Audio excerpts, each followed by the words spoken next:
Meet Shin Nita, your average office worker.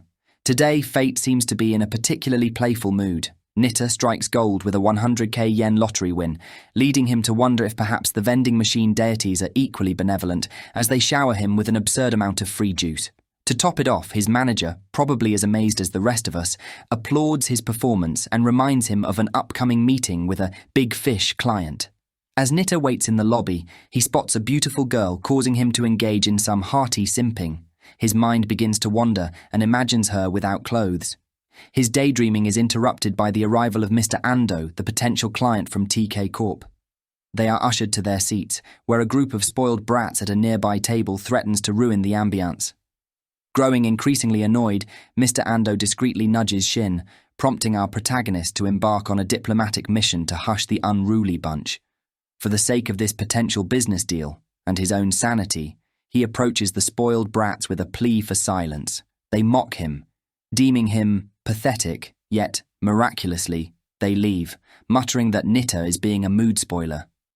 Back at their table, Mr. Ando finally wears a pleased expression, as they can now dive into some serious business talk. Later that night, Nita goes to a hostess club to reward himself with a Netflix session. He meets up with a hostess named Saki and tells her that he wants to watch his favorite movie series, Harry Potter. Saki congratulates him, and they begin to watch Harry Potter and the Chamber of Secrets together.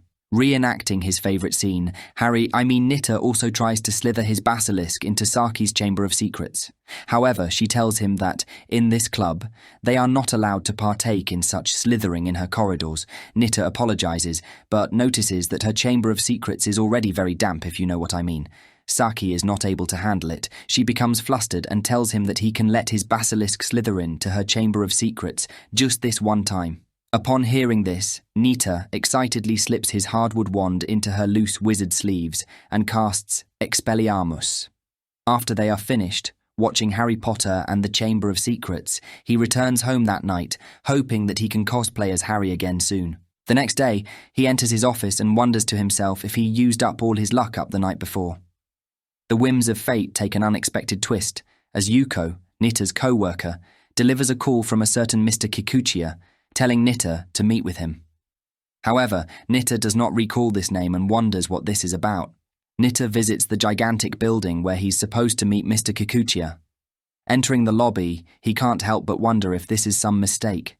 The receptionist insists they were expecting him, leading Nita to a door that opens into a surprising encounter with a collection agent working under Mr. Kikuchiya. The collection agent informs Nita that he owes them 80 million yen. Confused, Nita angrily denies knowing anything about this debt. The collection agent shows Nita documentation of his signature as proof and tells Nita to think long and hard about anything he signed recently.